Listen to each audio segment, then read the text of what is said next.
Just about 39 minutes after the hour of 6 a.m. Guys, welcome to the first look right here on Real TV. I'm your host, Brandon Best. We do apologize for the late start this morning. I know you guys are buzzing out there, ready to hear what are the results, what happened yesterday in Tobago. But let me just remind you and let me encourage you guys. The road is getting sticky, guys. A couple of accidents on the highway that would have held me back this morning.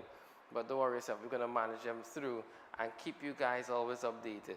Sometimes the journey is long, but we always ensure that we're here to deliver excellence and quality to you guys. So, without further ado, let me say good morning going out to my friends and my family all the way in Trinidad and Tobago, of the islands, St. Vincent, St. Kitts, Grenada, Barbados, Jamaica, Barbuda, Antigua. Guys, we are so happy to be in the land of the living with you. This is the 13th day of the month of January, so we just started. Our goals are prepared. All of our friends in the international spaces, Canada, United States, and also UK, we're going to say good morning to you as well. Well, guys, we don't have the time to be able to just get into a long inspiration, but I'm still going to encourage you this morning. And here's what. I'm going to take it from my example. Now, nothing that you do in this life, you're always going to have the full scope of the information. But if you trust the process, you are always going to get the right outcome. Most times the issue isn't that the process is wrong. The problem is that your patience is not right. For example, Joseph was thrown in a pit. His brothers sold him into slavery. Now, before that happened, Joseph got a dream. The dream allowed him to see that he was going to be a king and a ruler, even over his family. He shared that dream with his family, and they decided, jealousy set in their heart, and they decided, we're going to get rid of this boy. Joseph was sent to prison, sold as a slave, and what he saw as the dream to when he became a ruler in Egypt probably took almost 20 years. Now, is it that somehow the thing that Joseph was supposed to become is not happening? No, it is. The problem is that the process in itself requires a different level of patience so that you'll be able to be prepared to hold the position. A lot of P's, I understand. But the true reality is that right now you may just be in a process season. It does not mean that you have failed. It also does not mean that you're not going to make it. It means that the dream that you see afar off, it is right around the corner, but you have to be patient enough to allow the process to go. Two things. You have to let the process take its time to go through, and then you have to go through the process. And also, if I were to add a third one, you have to let the process go through you. Why? Because you need to ensure that, one, you understand the road of the journey, you appreciate the journey, and you understand the character it takes to maintain that journey. So I want to encourage you today. Don't think as though it's gone. Don't think as though the opportunity is over. Don't think as though you're not going to make it. Stay patient in your process. It is going to work out. My encouragement for you guys this morning as we come here to just be a blessing to you guys and give you guys all the information. Well, we don't want to waste too much time. We wanted to just let you guys know off the bat. Yesterday we had a conversation about Tobago's election, THA, and quite a lot of celebrations this morning. Quite a lot of celebrations. We see that the TPP had a clean sweep, boy. 15-0. I think if that was a football match, we would have been, well, if the other team would have gone crying, boy. The stadium would have been under some pressure. That was a extremely, I would say, definitive victory coming out from the TPP. So we must say congratulations going on to the Chief Secretary, Fali Augustine, political leader of the TPP. PNM not getting any seats at all, a very drastic loss from the PNM, Ansel Dennis and his team. We do have a couple of clips of their celebration. I don't know if my team, we have the after general election licks the PNM humbled again. I don't know if you have any one of those celebration videos you could give me. Let's see and enjoy what's happening across the Tobago and feel their energy as well.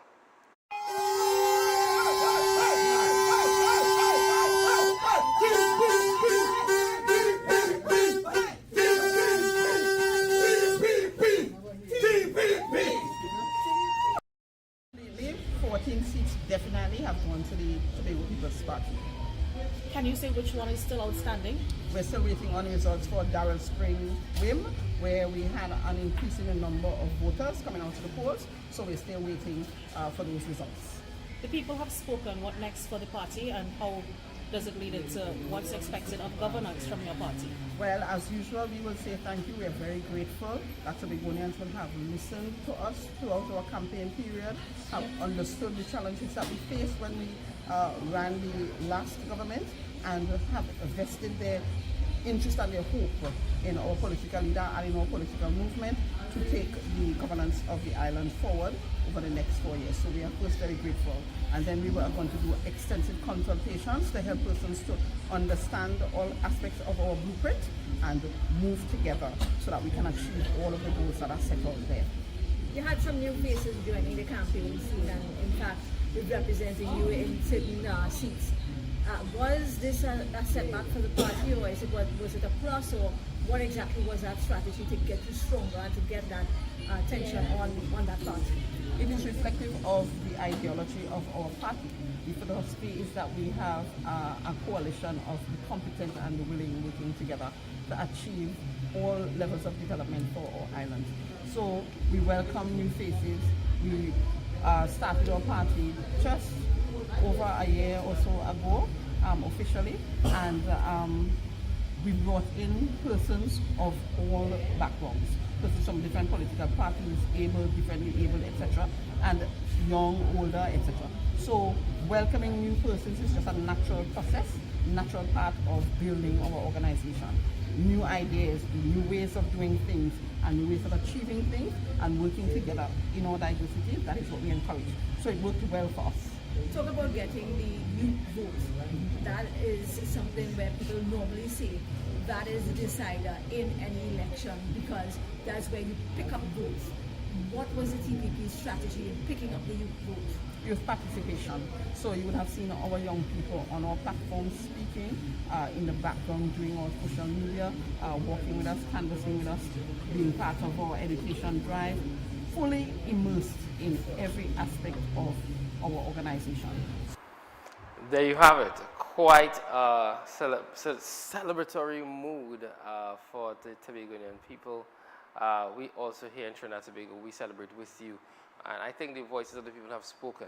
There's no way that we can be in doubt when it comes to what Tobago has chosen. We know that there have been quite a number of promises made by Chief Secretary Farley Augustine. And we do look forward to having a conversation with him to see how he intends to implement some of these promises. As I said to you guys yesterday, it is usually the journey of the promises meeting the execution.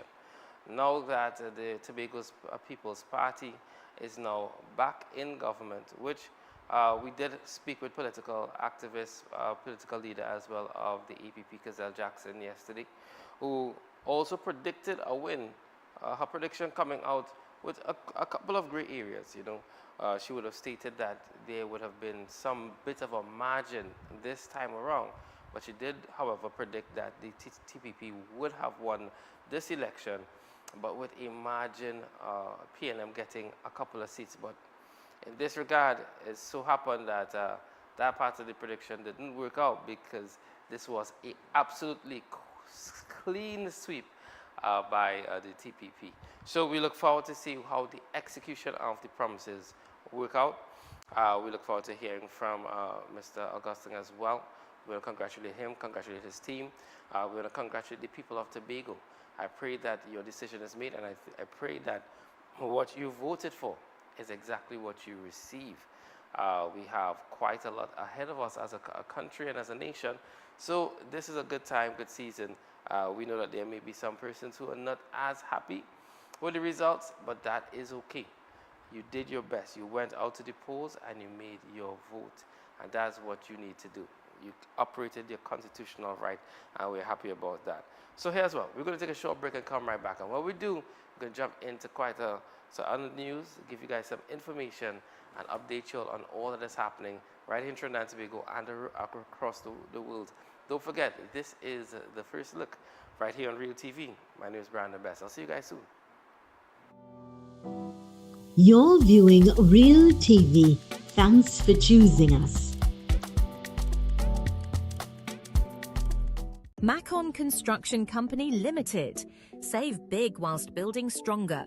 We build with our Macon innovative building systems, which provides high wind speed, earthquake, sea blast and fire resistance.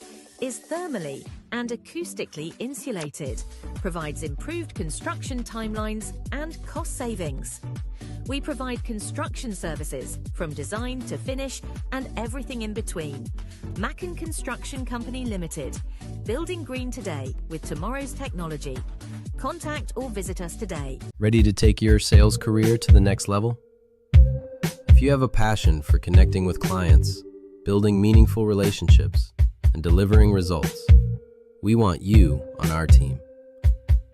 Join a dynamic, motivated environment where your experience matters, your ideas are valued, and your drive defines your success. Step into a role with real opportunity. Join the sales team at Real TV, where your future begins. Call us today at 292-6470 or WhatsApp us at 384-7142. You can also send an email to realtv.corporate@gmail.com. Welcome to the Power Play, the most exciting period in sport. Join us every Friday from 7 to 8 p.m. as we bring to you all things sport. We break down football, cricket, basketball, all the latest sports in the Caribbean and of course across the world, right here on Real TV, your station for local sport. Real to the heart, local to the core.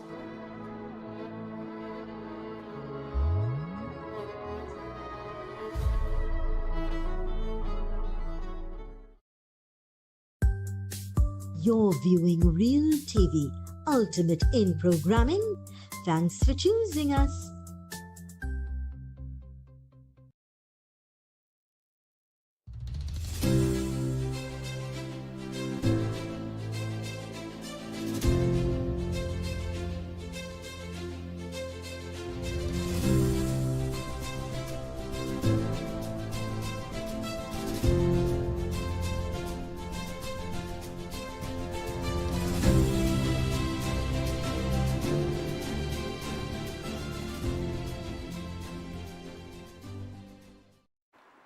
Prime Minister Kamala Persad-Bissessar has congratulated Chief Secretary Farley Augustine and the Tobago People's Party, TPP, following their decisive victory in the Tobago House of Assembly, THA, elections, describing the outcome as historic. In a statement issued overnight, the Prime Minister, on behalf of the government of Trinidad and Tobago, praised the TPP for securing all 15 seats in the Assembly, resulting in a clean sweep across the island.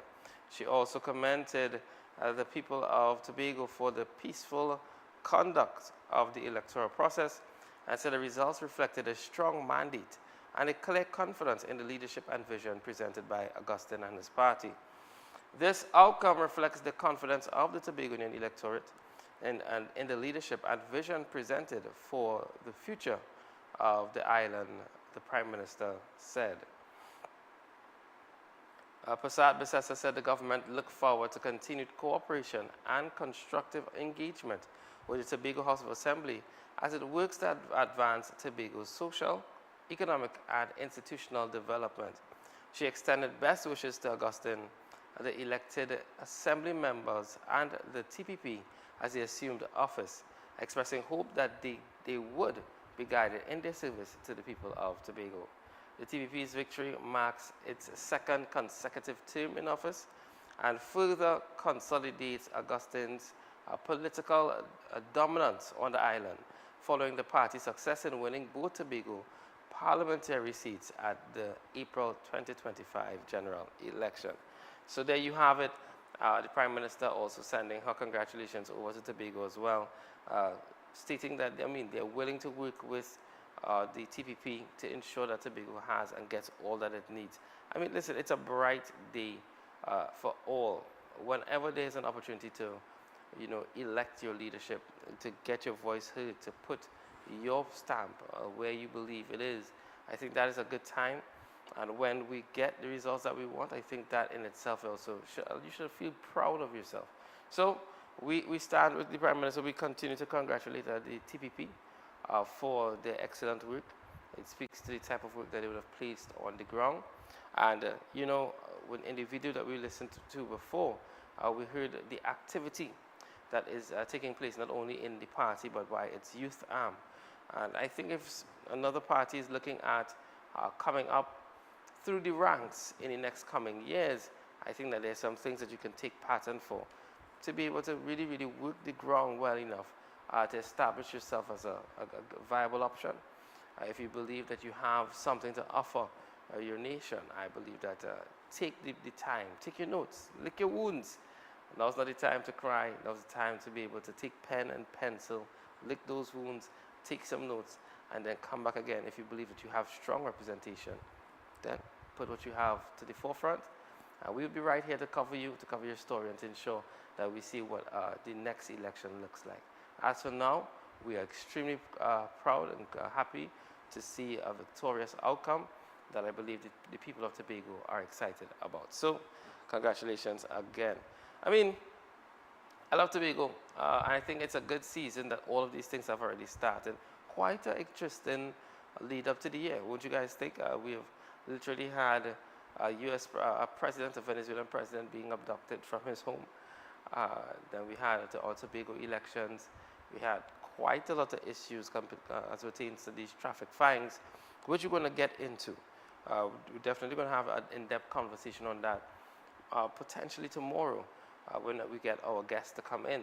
But we want to be able to talk about that. We really want to be able to look at this whole traffic situation in Trinidad and Tobago, all that is happening in terms of the fines, the fees, some comments that were made by the minister. And I think that we need to assess this, because there must be some form of a middle ground here when it comes to licensing and also with just the public purse. We're in a season where people they just can't do much. I had a conversation with someone recently, and you know, it is as though, and this is a business owner, and it's as though things are not just simply hard, it has just been one of the worst seasons financially, not only for the average citizen, but for the businesses as well. So please, I think that we need to take heart. There's some things that we need to revisit as it pertains to this conversation, but we're going to get into that as well. I got some information coming up for you guys in the next hour. We're going to look at the OSHA withdrawals case involving a gas truck explosion at a restaurant. So we're going to look about that when we come back. But in the meantime, you guys utilize our contact numbers. It's 744-7325. I want you guys to give us a call. You can chime in on the conversation at any point in time. Also, just to give you guys a little insight, if you're an organization or business and you want to be able to connect with us right here on Real TV, and you want to say, hey, I like the first look, you know, I want to be able to connect with the team, you know, come on, vibe with the directors. You want to get your business involved, you want to see yourself on here on international television, hit us up. You contact our team right here at Real TV, and they're going to ensure to put you guys through. We're going to take a short break and come right back, and what we do, we got some more information for you. My name is Brandon Best, and this is The First Look. See you guys soon.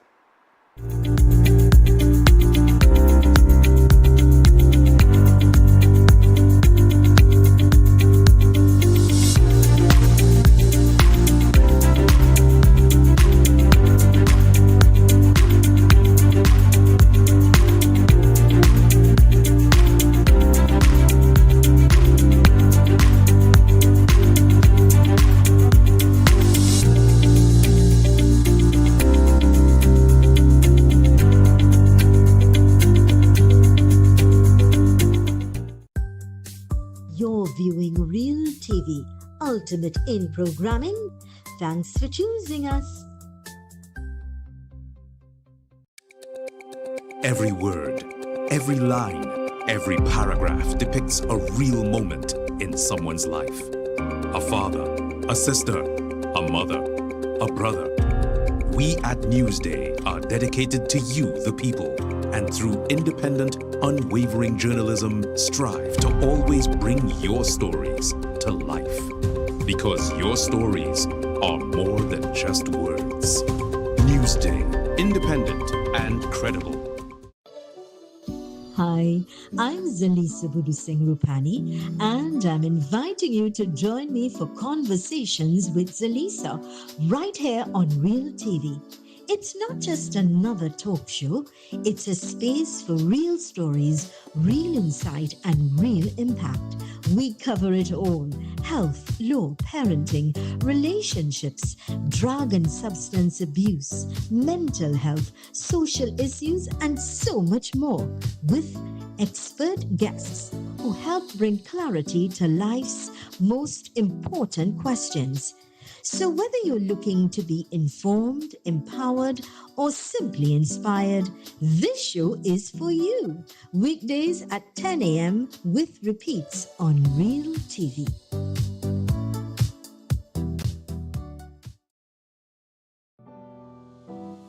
You're viewing Real TV. Thanks for choosing us.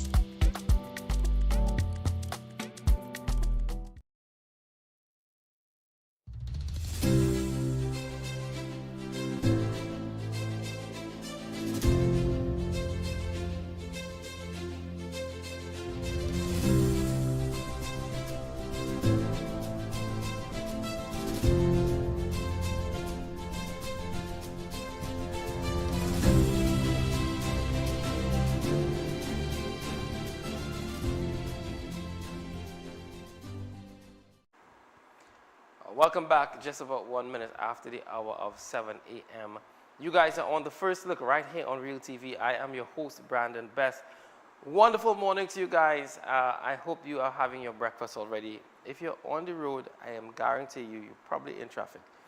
This morning has been one of those mornings where I think the road is a bit sticky. We had a couple of accidents on the road. So if you're in traffic right now, please take heart. You're going to get there soon, but don't worry. Take it easy, don't be stressed. I know that it's sometimes difficult coming from very far locations and have to sit hours in traffic just to get to your workplace or your destination, but please, I encourage you, if you don't get the opportunity, get the Tigo app, find us wherever you can, put the first look on, put on Real TV, and we're going to take you guys in company and in fine style. What are you guys having for breakfast today, man? I'm thinking, I feel like this kind of tomato choker with some pumpkin and bhaji kind of vibe. I don't know what any of my directors feeling that kind of. You know, feel that kind of vibe this morning? A nice sada roti with a sada bake with, you know, with some pumpkin and bhaji. I feel like if that's a kind of nice vibe for me this morning with a nice cup of Milo tea. What are you guys doing for breakfast today? What is your breakfast options? And we're going to put together something for you guys to give you guys meal prepping ideas. When it comes to parenthood, it's hard enough to try to be able to plan meals each day, what we're going to cook, what we're going to eat, what the children like. And if you have some of the kids that are around me and that I have that I take care of, there's some picky eaters. When I say picky eaters, but we make it through. Most important is that they either eat what they have. That's how it goes sometimes, as we know for all of our parents out there. So we got some trending news. The Occupational Safety and Health Authority, OSHA, has withdrawn its case against the Trinidad and Tobago National Petroleum Marketing Company, NP, and a cooking gas distributor over a gas explosion in Maraval in February 2015. The authority announced its decision as its case against NP and the North Plant LPG Cooperative Society Limited came up for hearing before Industrial Court President Heather Seal and Judges Azim Mohammed and Enid last week. The decision was based on applications from North Plant's lawyers Kelvin Ramkisoon and Nizam Salandin, and NP's lawyer Fares Hussein. In the application, the company's lawyers claimed that the prosecution should be ended based on Landmark Privy Council ruling on the time limit for the authority to initiate such prosecutions. In September last year, the country's highest appeal court ruled that such prosecutions under the Occupational Safety and Health Act should be initiated within 6 months of breaches coming to the attention of one of the authority's inspectors. Civil proceedings under the legislation are permitted within 2 years. The companies pointed out that the case against them, alleging multiple breaches of the legislation, was initiated over 2.5 years after the exclusion occurred. During Friday's hearing, the authority's lawyer, Patricia Cross, agreed with the position advanced by the companies. Seal pointed out that the new legal precedent set would affect dozens of similar pending prosecutions from the authority, which was stayed while the Privy Council was mulling over the case. We expect that we will be back here with numerous parties soon, as Seal said. The explosion occurred at Royal Palm Plaza, as you guys would see on our screen, at 10:35 a.m. on February the 5th, 2015. In total, a dozen customers and employees of El Pecos Grill restaurant were seriously injured. 4 months later, one of the victims, John So Ping Chow, succumbed to his injuries at the Jackson Memorial Hospital in Miami, Florida. A fire investigation report from the Trinidad and Tobago Fire Service suggested that there was a gas leak in the delivery line of the North Plant LPG's truck. However, the report deemed the explosion as accidental, as it stated the most probable cause of the fire was as a result of ignition to a mixture of LPG and air within the rear passageway near the El Pecos LPG cylinders. The explosion resulted in numerous lawsuits from victims and businesses that were affected. Some of the cases dealt with compensation claims from So Ping Chow's family and those who were injured in the explosion. The others were claims from the insurance companies of neighboring restaurants that were affected by the blast, who are suing to recoup the payouts they would have made to their clients. In 2020, Justice Avazon Quinion Williams upheld a negligence lawsuit against North Plant from Continental Corporation Limited, which owns the plaza, while Continental claimed $2.1 million in compensation to cover the damages to its building and loss of rent while it was being repaired. Justice Quinlan Williams only ordered $600,000 in nominal damages, as she ruled that the company had failed to provide specific details of its losses as required. The Court of Appeal upheld that the judge's finding on liability, but reduced the compensation order to $50,000. In March 2022, Justice Ricky Rahim upheld a compensation case brought by North Plant, LPG's employee Gregory Michael, who was seriously injured in the blast. The company was ordered to pay Michael $160,000 in compensation. North Plant appealed the ruling as it argued that it had maintained proper safety systems, training and equipment, and that the cause of the explosion was not proven. Last month, the appeal court ruled that Justice Rahim's findings could not be faulted. Some of the remaining cases have been assigned to Justice Nadia Kangalu, who is currently dealing with the case brought by So Ping Chow's relatives. The other cases are expected to go to trial after Justice Kangalu determined So Ping Chow case. Well, this is quite the interesting story. You know, with all that has happened, I believe, last year, when it comes to LPG gas, we've seen an increase in leakage. We also had a couple explosions last year. I think that in itself is something that we should pay attention to, not understand what the cases say. And this is why it's a little bit technical, and if I have to be able to get you guys to understand what is in your best interest and how to operate in these situations, if you get the information, then we'll be able to do better. The case is not necessarily saying that North Plant and the NP are not directly responsible. It is saying that because the lawyers started this case 2 years, above 2 years over, it went outside of the precedented time to start prosecution of the process. As such, the case was now withdrawn because they would have been now needing to have new precedent to be able to further continue the case. One of the victims, however, who would have passed away, unfortunately, by it, that victim is now still going to go to trial, considering the death of their family member. However, only after that case is tried, then would they be able to reopen and activate all the other cases in hopes that some type of justice could be served. Now, I say that loosely because we need to allow everyone to have their day in court. But it seems to be that right now this is because of a technical issue and not necessarily to point or to understand the direct responsibility of who and where this gas leakage came from. And this is very important because we are all citizens of Trinidad and Tobago, and we all, let me not say we all, because some of you guys probably do not go to the kitchen. You probably don't go to your kitchen and you probably don't really know what's happening. But if you do, for a lot of people in the Caribbean, both males and females, we go to the kitchen often. And I think it is a very scary thing to know that when you go and you purchase your LPG gas and you bring it back home to your family, that there could be a leak in these gas tanks that could create not just an explosion, fires at any point in time. I think there's something that needs to be done because we want to be able to know that we can be safe. This is not the average household item. It's probably the one of the major factors in our house that can really cause damage and end life, destroy property. And we need to have some type of fixes done when it comes to those gas lines leakages.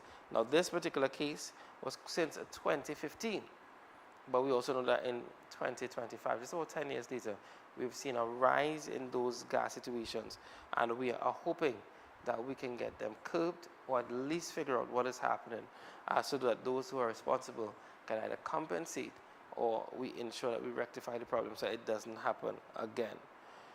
Yeah, scary times. I wouldn't want to get a gas tank that, especially in a business place. I mean, and also we feel it for those workers of El Pecos. We don't know what their current status is today for those that are alive, but it must be a very traumatic experience. Going to work and in just 1 minute, an explosion comes and destroys not just the workplace, but also affects your livelihood as well. It's rough, you know. We got some more information for you guys. The EFCL ordered to pay $300,000 over terminated contract. A contracting company has won its lawsuit over the failure of state-owned project management company, Education Facilities Company, to pay it over $300,000 in fees for a terminated contract. Delivering on oral judgment at the end of a brief trial last week, High Court Judge Frank C. Prasad upheld the case brought by Moncton-based Saran Sampat against EFCL. In August 2011, the company received a $5.9 million contract to perform remedial work on the Malabar Government Primary School. The company claimed that it mobilized staff and purchased equipment to complete the project, but in April 2013, EFCL terminated the contract.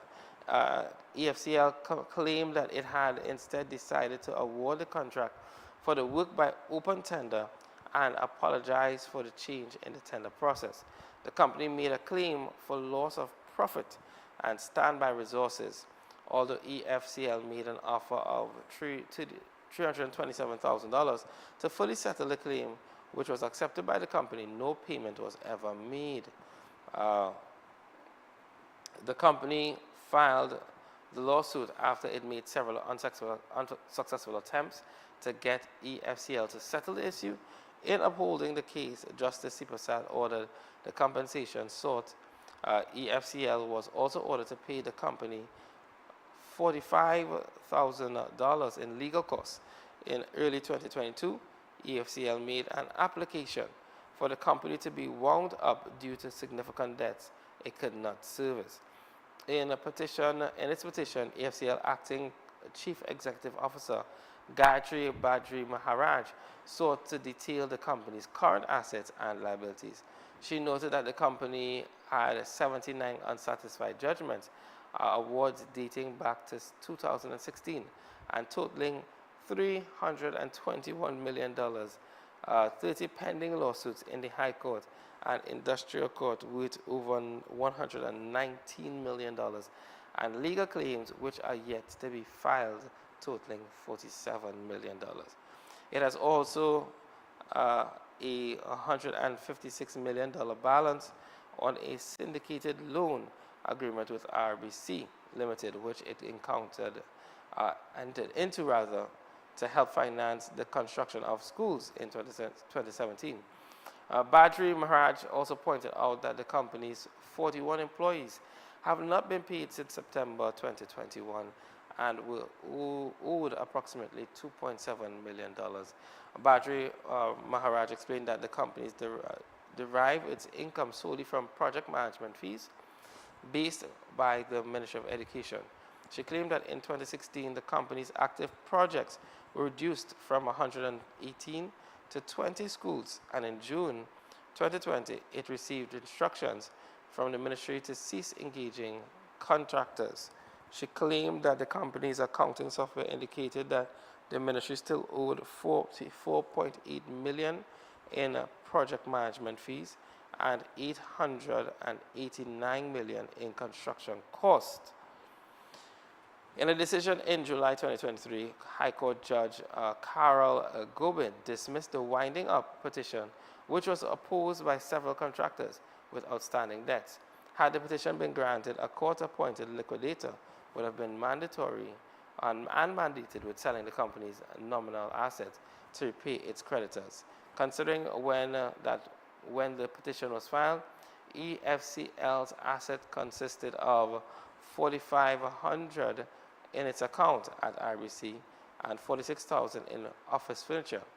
It would have meant that the contractors could have only hoped to have recovered a minuscule fraction of what they are in fact owed. Justin Gobin's decision meant that the companies can now bring separate litigation actions.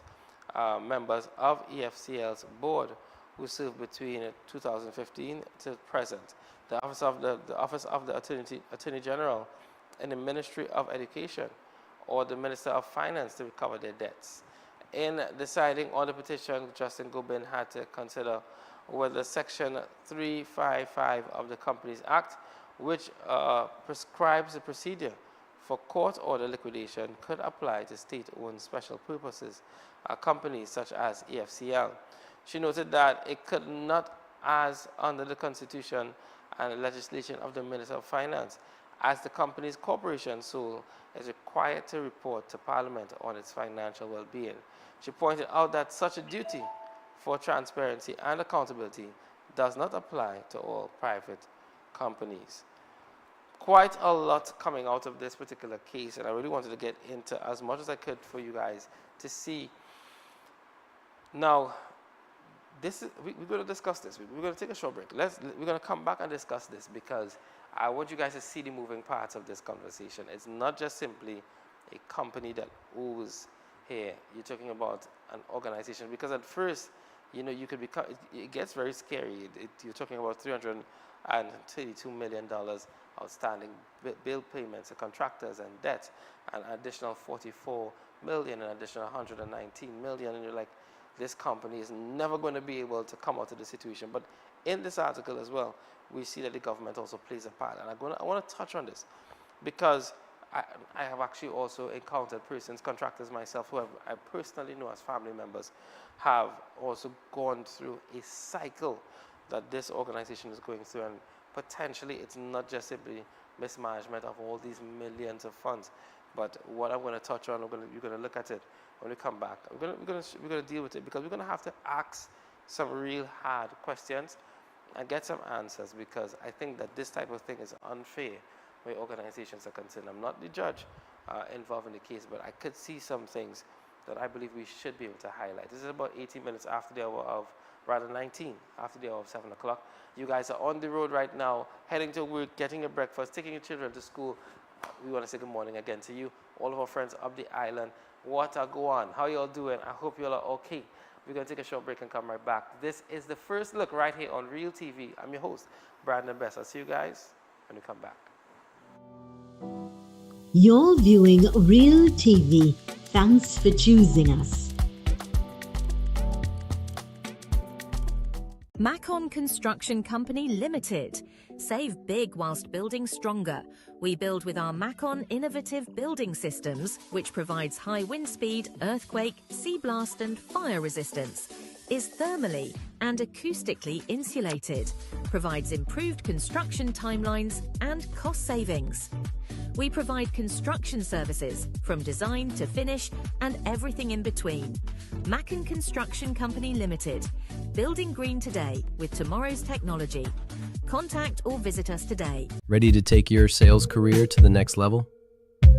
If you have a passion for connecting with clients, building meaningful relationships, and delivering results, we want you on our team. Join a dynamic, motivated environment where your experience matters, your ideas are valued, and your drive defines your success. Step into a role with real opportunity. Join the sales team at Real TV, where your future begins. Call us today at 292-6470 or WhatsApp us at 384-7142. You can also send an email to realtv.corporate@gmail.com.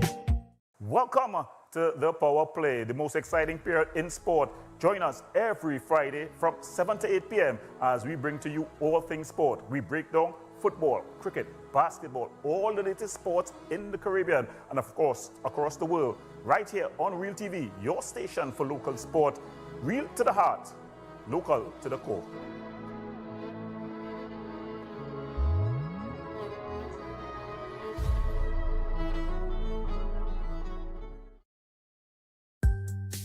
You're viewing Real TV, ultimate in programming. Thanks for choosing us.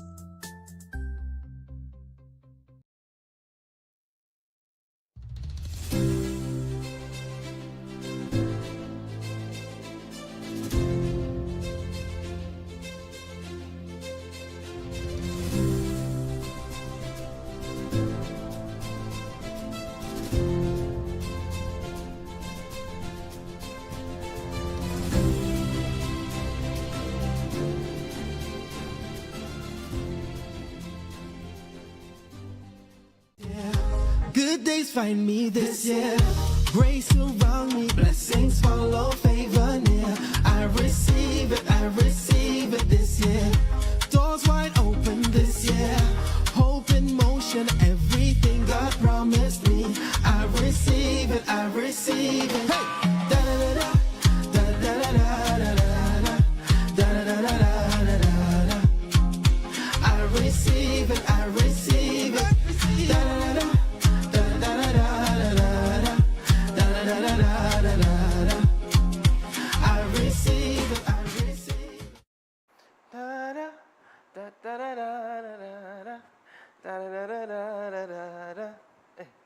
I receive it, I receive it.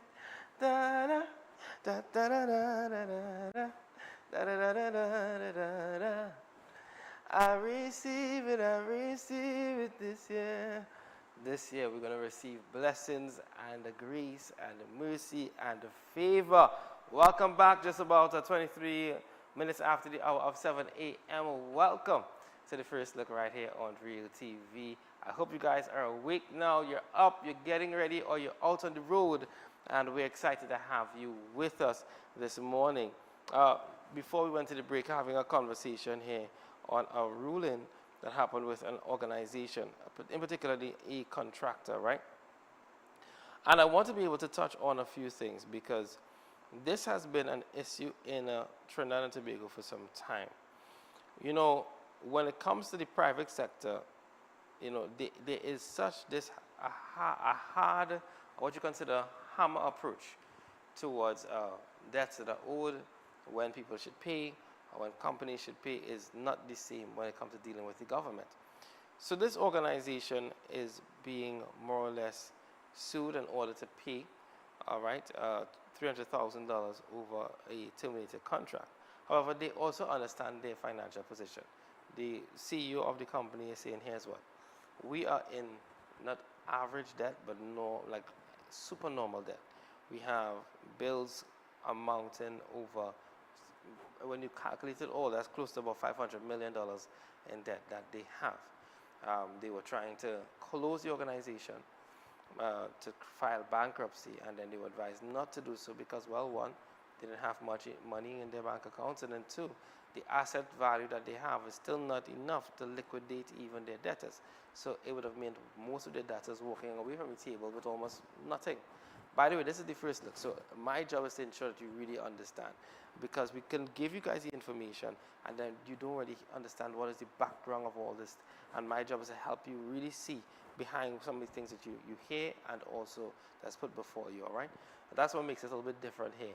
So, in this particular case, what you have happening is a statement that could make you question whether or not the company is either doing legitimate business. How could you get yourself into $500 million in debt of organization with contractors, stating probably over 30 contractors that she owes in the millions? But if you really paid attention to the article and paid attention to it closely, it was also stated that the said company, it says that one, the company's accounting software indicated that the ministry, that's the government, still owed it $44 million in project management fees and $889 million in construction costs, which would have then meant that had this organization been paid by the government on time, then they would have had more than enough to pay off all their bills. And this has been going on for some years, right? They would have been able to pay all their bills, all the contractors, and still be in a profit today. Now, the challenge that we find ourselves is that organizations, businesses today, whenever they encounter doing a job with the government, and I pray someone in government is going to be listening to me this morning, because this is a major issue because it has impacted the lives of people, and I know about it firsthand. This particular company's reputation is now damaged. The owner is probably on the brink of depression because it is not as though the job was not done. Schools are already erected. Schools in this country for the benefit of our children have already been built. The job is already done. As such, on the contractors end, they have to now pay their contractors that they would have worked with to be able to pay for all that, to do the work for these schools. But if the government does not respond in a timely manner, it then puts the contractor in a position, or the company in a position, where they have to go find loans, borrow money. Like you would see, they have a loan outstanding for $5.9 million with RBC. Actually, rather, $119 million, and which they probably would have had to take a loan just to be able to help cover the cost, to pay some of the bills until they are waiting for this money to be paid. $889 million is not small. The cycle of this has continued to happen. This is just one case of many cases of people waiting to be paid, contractors waiting to be paid by the government. And then now their lives are literally up in the air. You don't know the kind of position. The country that we live in today is not the same. Money makes people funny. And when you're talking thousands, people get up far less. People get upset so far less when you're dealing in the millions. How much more aggression so one person can take, or one organization could take. The employees now have to not being able to be paid for 2 years. And guess what? The reason why the employees are still there is not because they don't have sense. It's because they know that the job was done. And they also know that there was a contract made. If you knew that, okay, the job that I got was from the government and it is sure, it's just, we have to wait. You just may stay and wait for it because you know that it's going to come through. The question is really when. When, and I think this is something that we need someone from the Ministry of Education, in this case, the ministry, all ministries actually, that have to utilize contractors. At what point in time do we realize that by the delay of these payments, it puts our nation and people and business people in a worse positions, that they are not even able to financially carry through for the next couple of years? They're in court. This company is in court. You know who's not in court? The government, which is not fair. This is not about a political issue, you know. This is about the fact that someone's life, their business, other lives, other people are being affected. Like, it's a ripple effect of damage, and this is not the only company that's been impacted by that. You go across this country, they do the length and breadth of this country, and ask how many business persons that have tendered jobs with the government that are still waiting on payment. I mean, it's almost ridiculous. But then when you go to the government offices and they are dealing with a private company, they expect high quality. They expect you to bring all of your services to the table. They expect you to have your contractors up front. They expect you to have everything delivered to them on time. But for some reason, the same respect is not given to the public when it comes to that. And then these delays throw off the whole system. I feel a sense of a heart for this company. And while the average person may just read this article and say, wait, it's a good thing, you know, that they're going to get to pay some monies, it's not actually a good thing when the person is under duress because they have done the work and now their life is up in shambles because of it. And trust and believe, guys, this is the only type of place you're going to get an interpretation of some of the information that we bring to you. And that's the importance of what we do here at The First Look, because I want you guys to see the deeper meanings behind some things. You know, we live in the media space where perception and reality is not the same, but perception does rule reality. And because of that, you can miss the fine details and the running stories and what's important to look at. If you are a business owner right now and you do have to get into a contract with the government, I would say do your best to find your funding in advance, because currently the type of delay and sometimes blatant disrespect, a blatant lack of negligence and no care or concern, elections have come and gone and people are still in problems trying to be able to pay workers today, and they don't know what to do. I think it's really unfair. All right, so we're going to take a short break and come right back, and while we do, we're going to get ready to tidy this thing and head into our final half right here on The First Look. My name is Brandon Best. You guys are on Real TV. Make sure to follow us. Make sure to chime in. Look at all of our social media. Find us on YouTube as well. And if you want to chime into any conversations, this morning you give us a call at 744-7325. I'll see you guys soon when we come back. You're viewing Real TV, ultimate in programming. Thanks for choosing us. Ready to take your sales career to the next level? If you have a passion for connecting with clients, building meaningful relationships, and delivering results, we want you on our team.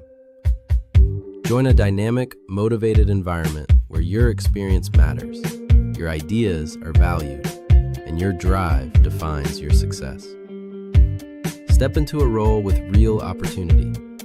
Join the sales team at Real TV, where your future begins. Call us today at 292-6470 or WhatsApp us at 384-7142. You can also send an email to realtv.corporate@gmail.com.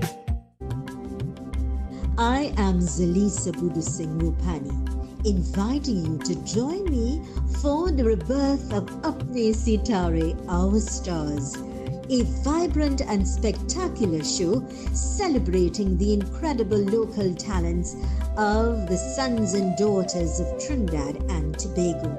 Experience the beauty of our culture through singing, dancing, and musical performances as we keep the arts alive and shining bright. Tune in right here on Real TV every Sunday from 1 p.m. for Apne Sitare, Our Stars. See you there. You're viewing Real TV. Thanks for choosing us.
35 minutes after the hour of 7 a.m. right here on the First Look on Real TV. I'm your host, Brandon Best. How you guys doing this morning?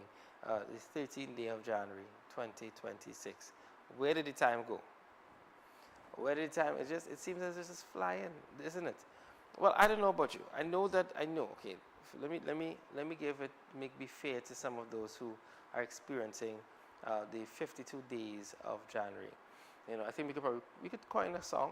You know, they say the first day of Christmas, my true love gave to me. I think we probably need to write something for January in particular, as we go through what is considered in the Caribbean Gova season, because it's a bit slow. But I think the days have been progressing. It doesn't seem to be that it's out of sorts. So, yeah, you never know. I don't know. Director, would you call this season a guava season, or you call it a cherry season or mango season? You know, you find it moving slow, you find it moving kind of fast. Fast? Yeah. I think it is a kind of a faster January than usual. You know, and which is good. Some of you guys should be excited. You know that January actually came and literally, moved in. So. Let's hope we experience some more speedy days as we head into the month, because I know that's more or less what you're looking forward to. We say that the eagle has landed, so I'm hoping that you guys are happy with the birds that come to you in Mountain. All right. We got some news for you guys. Let's just head back to Tobago in a short. Yesterday we would have played a clip. I don't know if you still have that clip of the incident with the attack on the elderly woman. From the PNM, was she from PNM? The PNM activist? The TPP. All right, so she was from TPP. That is, Jennifer says she was beaten by 2 PNM activists in a Bonaccord on Sunday. She visited the hospital and was given painkillers as she had aches after the incident. She explained that she took a knife out of her car in the hope that the woman would retreat. So, in this particular video that you see here, or we can see some of the clips, there was a bit of a drastic pouring out here. They would have, we can't remember all the squabble. I know that one of the mothers was talking about a child being disabled, feeling disrespected, and then wait. Director, go back to that last slide for me. Guys, sorry, I had to be stopped in my track because this is a wild world that we live in. We didn't see this angle before, and I see some of my partners from the media there as well.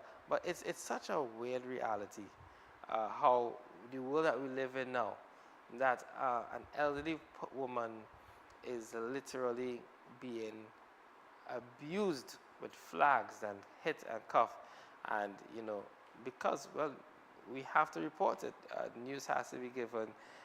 You have 2 able-bodied gentlemen that are right there to assist, to be able to help stop this, and instead of helping, we have to film it. Sometimes you wonder, is it that we've lost humanity, boy? Is it that I know we have to get the content.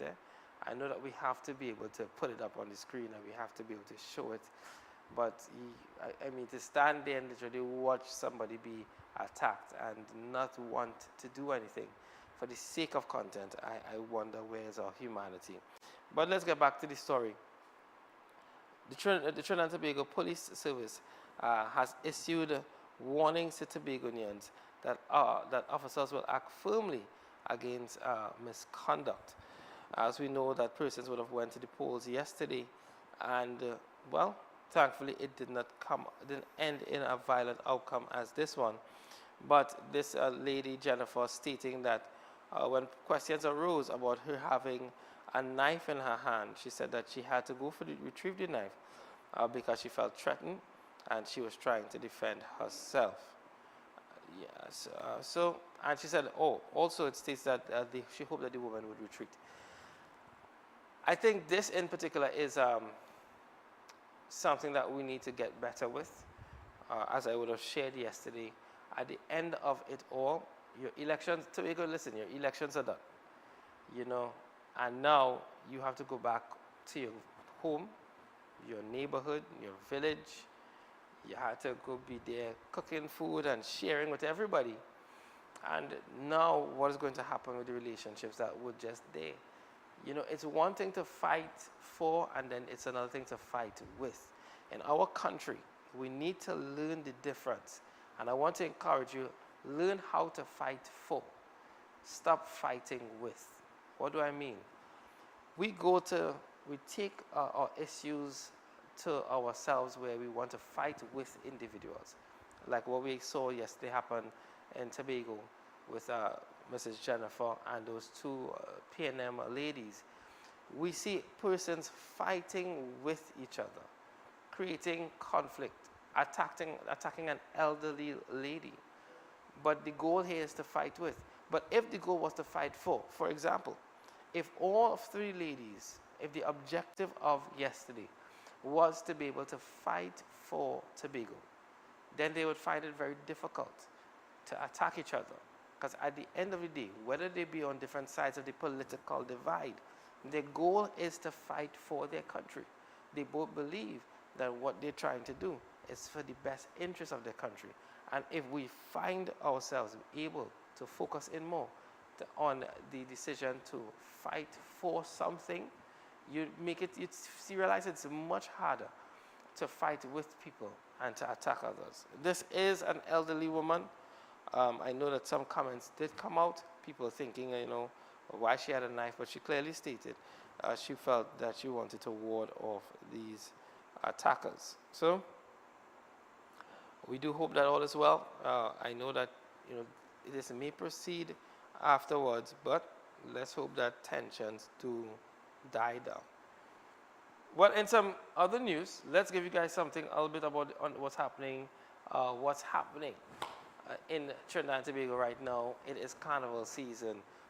The music is buzzing. We have quite a number of new music that has been dropped all over the nation, and we have artists, we have performances, we have fetes, we have things that are happening right here in Trinidad and Tobago. And I'm going to give you guys a little insight as to what it is that's on the ground. Well, soca star Patrice Roberts has announced that she will forego her annual ticketed I Am Woman concert to perform at a free event at the Flavor Village, Queen's Park, Savannah, Port of Spain on January 22nd. Roberts made the decision to give back to her fans and financial challenges faced by many, saying she wanted everyone to experience the joy of carnival without barriers. In an Instagram message, she wrote, "Carnival has a sound, but it also has a feeling of togetherness, release, and excitement. I know this year that not everyone can indulge or fet, and that's okay. Carnival is about us, and it's meant for us. So on January 22nd, I am giving you me. No tickets, no barriers, no pressure to spend, just music, love, and community. This is for all the faithful fans, family, and anyone who wants to feel the magic. A free concert from my heart to yours." Roberts' announcement comes as she enjoys a strong start to the carnival season with hits such as Rock So with Mad Lipso, Capital with Michael Tasia, and Bad Gal with Nyla Blackman dominating the airwaves. So a bit of nice news coming out from the entertainment sector. The lady Patrice Roberts offering a free event on January 22nd where you guys can be able to spend some time with her. All of our faithful fans, friends, and family, if you want to be able to go to an event, you're looking for something light to do for this carnival season, January 22nd, Patrice Roberts in the Queen's Park, Savannah is having what is called Flavor Village. And guess what? The price is absolutely nothing. It's free. This is her way of giving back. I think this is a pretty nice moment. And to you, Patrice, we give you your flowers. Congratulations on this type of move. And it is not that we want you to not charge, but I think it speaks to the type of heart that you have, understanding the climate that we're in. So you guys want something to do. You don't have money to go to any of those major fetes right now. that are probably 1,500 and above, and you say, at least let me get one event in for this carnival season, well, Patrice has given you guys an option to do so. Well, guys, we're going to take a short break and come right back. And when we do, we're going to head into our last 15 and just take this thing home. I am hoping that you guys are having a wonderful morning thus far, and that all that you need is being provided for. So don't worry yourself. We're going to come back and chat with you guys in a short while. Get ready to head out of here. All right, this is Brandon Best. You guys are on Real TV right here on The First Look. I'll see you guys soon. You're viewing Real TV. Thanks for choosing us.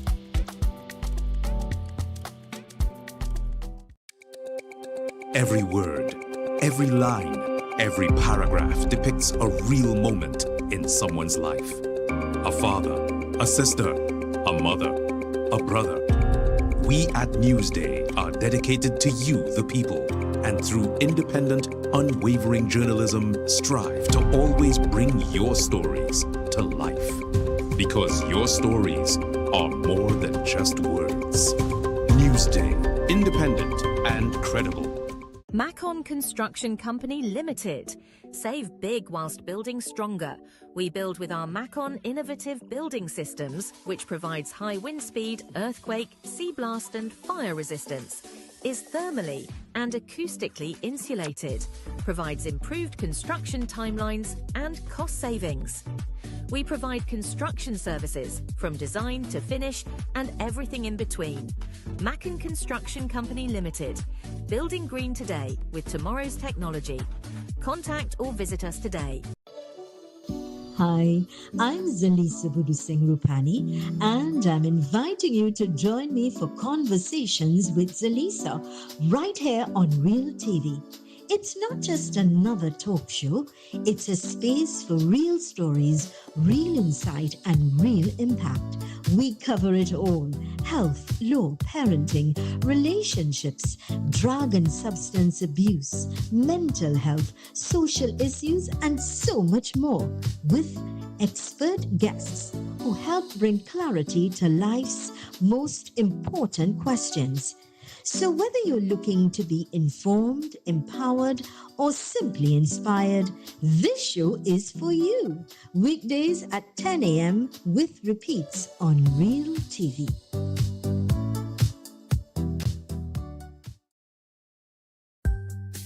You're viewing Real TV, ultimate in programming. Thanks for choosing us.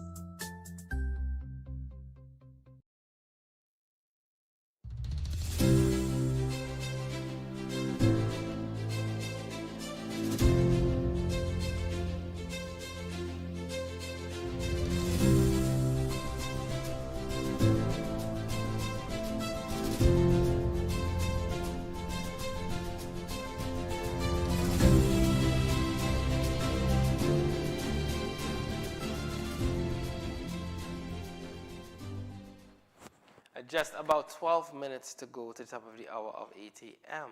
My name is Brandon Best. You guys are on The First Look right here on Real TV. Hey, top of the morning to you. I believe that at this point in time, you're probably deep either at work, deep in the traffic, or getting breakfast, or still putting your children together for school. All right, well, we are just about 12 minutes away, and I got some information for you. It says the Minister of Labor and Small and Macro Enterprises, Leroy Batiste, has announced sweeping amendments to the Maternity Protection Act and the Retrenchment and the Service Severance Benefits Act, citing long-standing gaps and the urgent need to better protect workers facing job loss. Speaking at the United National Congress media conference at the party's Shogunas headquarters yesterday, Batiste said the amendments have already been approved by Cabinet and are now before the office of the Attorney General for final legal vetting ahead of parliamentary consideration.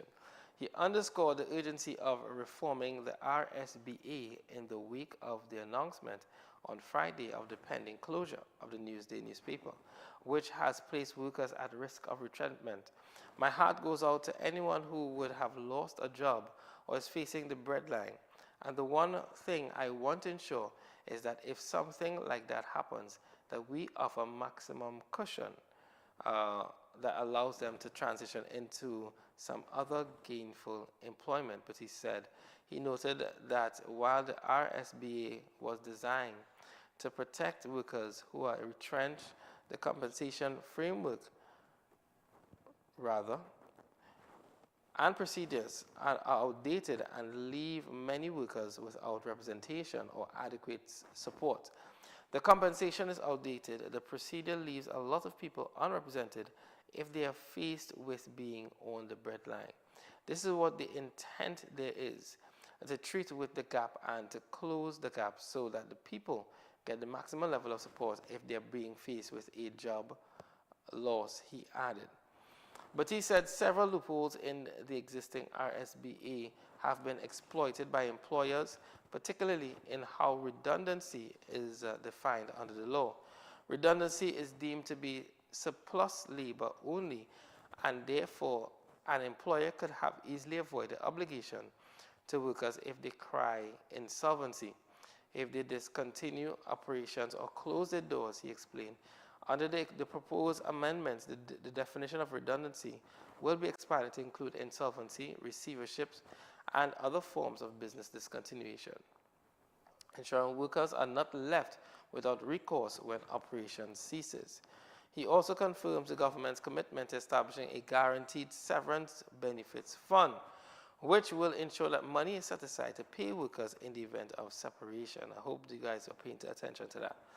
The establishment of a guaranteed severance benefit fund aligned with ILO Convention 173 is one of the things that will be addressed with the amendment of the Retrenchment and Severance Bill Act.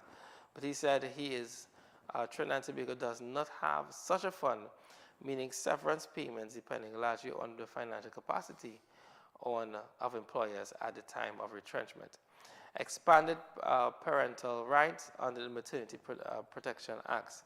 Meanwhile, in assessing the current Maternity Protection Act, Batiste said the legislation last significantly amended in 2012 also contained major gaps that no longer reflect modern family structures or workplace realities.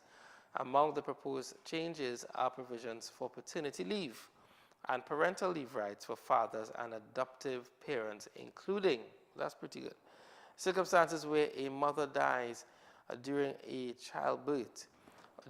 or after childbirth. The amendments will also introduce statutory protection for breastfeeding, including paid breastfeeding breaks for mothers and safeguards against discrimination related to maternity, paternity, or breastfeeding.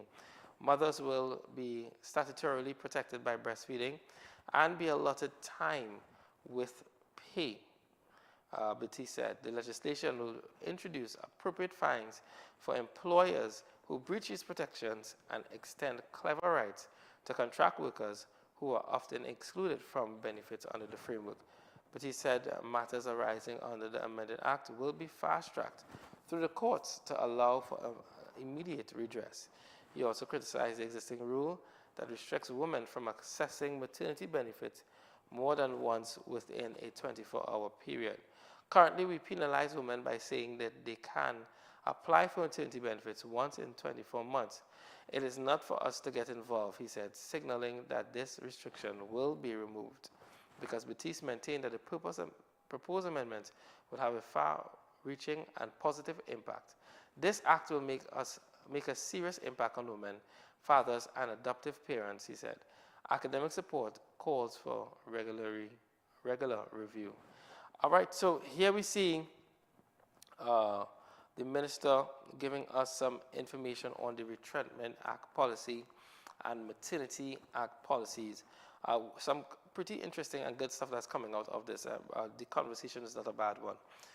When it comes to retrenchment and the severance bill, talks about having a severance bill fund in the event of separation. What that means is, okay, your company has to wind up. Wind up meaning they have no other choice but to be able to close their doors.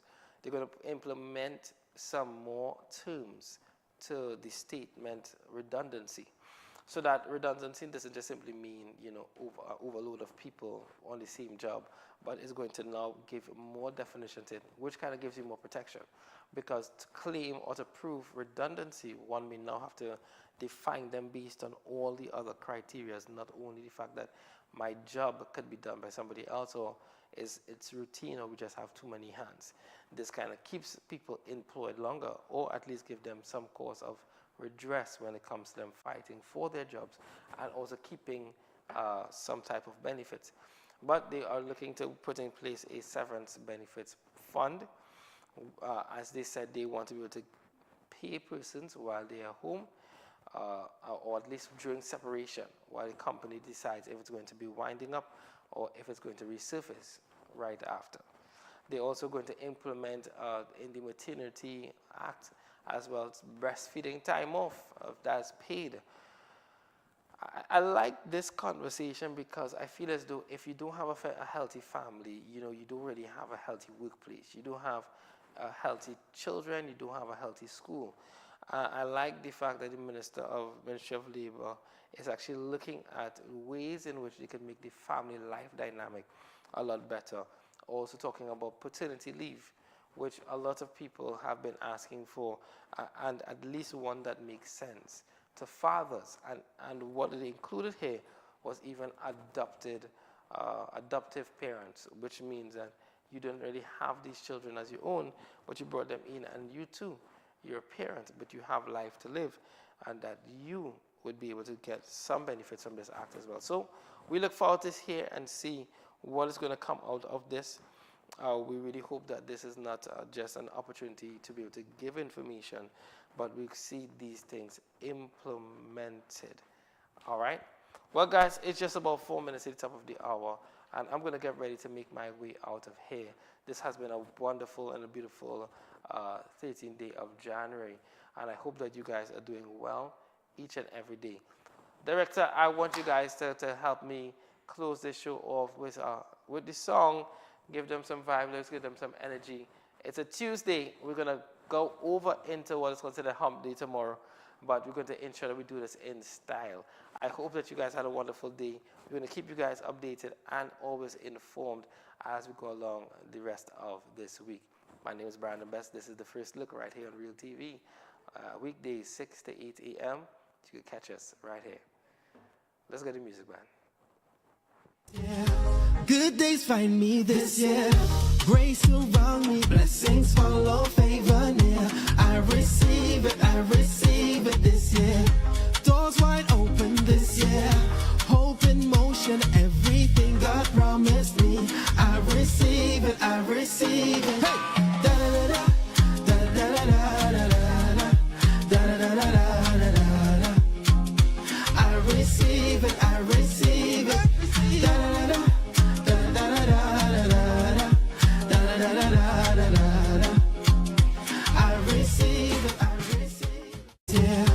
Good days find me this year. Grace surround me, blessings follow, favor near. I receive it this year. Doors wide open this year. Hope in motion, everything God promised me. I receive it, I receive it. Hey! Da da da da da da da da da da da da da da. I receive it, I receive it.